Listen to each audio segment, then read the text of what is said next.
February 22nd, 2017. NASA's going to make some announcement today. I don't know what that's all about concerning exoplanets. I hope it's not anticlimactic like all the other announcements they do. Hopefully they found something really cool. On another note, Photodissociation. I've been reading this microbiology book like crazy to look for clues and to look for what I missed. And photodissociation is a very major part that I missed. I'll admit that. All it is you have a simple molecule any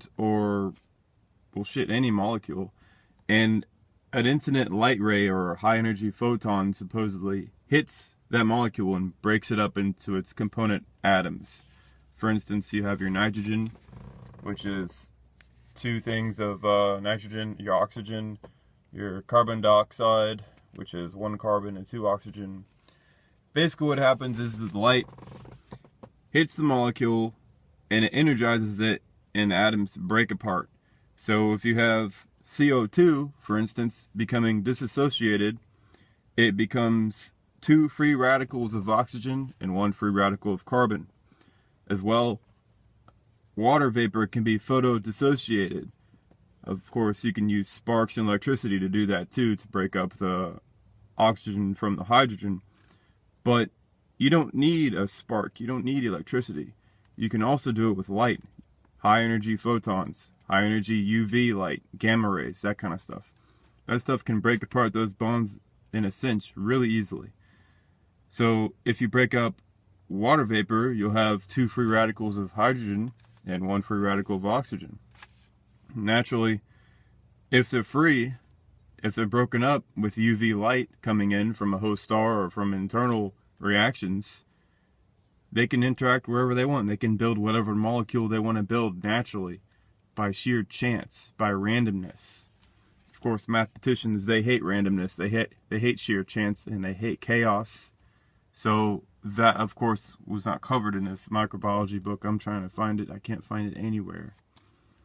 But once you break up those free radicals, they can form simple sugars. It happens randomly.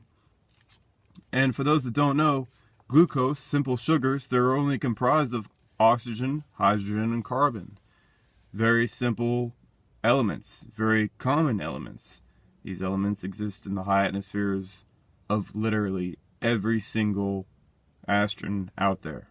Now, of course, there's going to be some that are more energetic than others that break apart as soon as they form, like you wouldn't be able to form glucose in the atmosphere of the sun.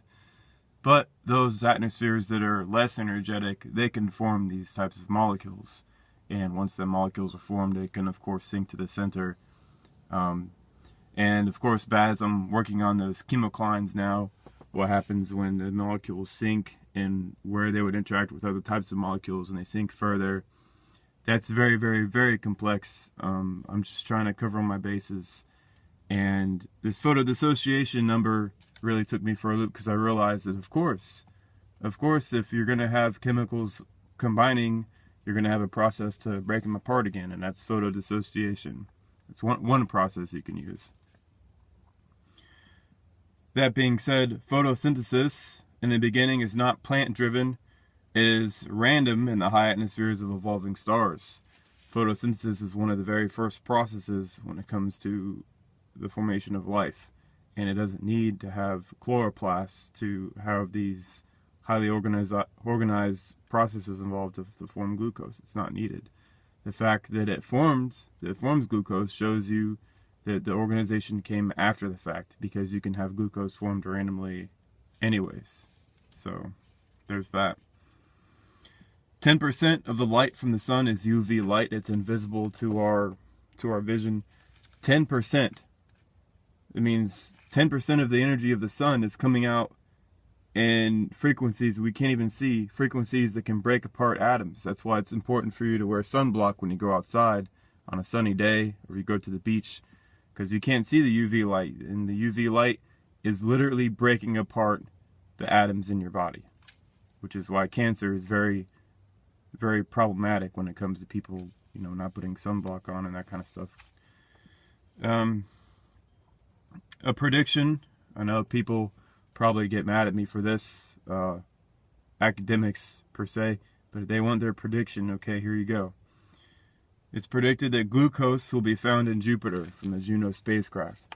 If they say they can't find any simple sugars in Jupiter, well then we have a issue here, because clearly glucose is going to be found in Jupiter because it has the ingredients already available, and it has the UV light coming in to break apart and reassemble these elements and molecules into more and more complex structures.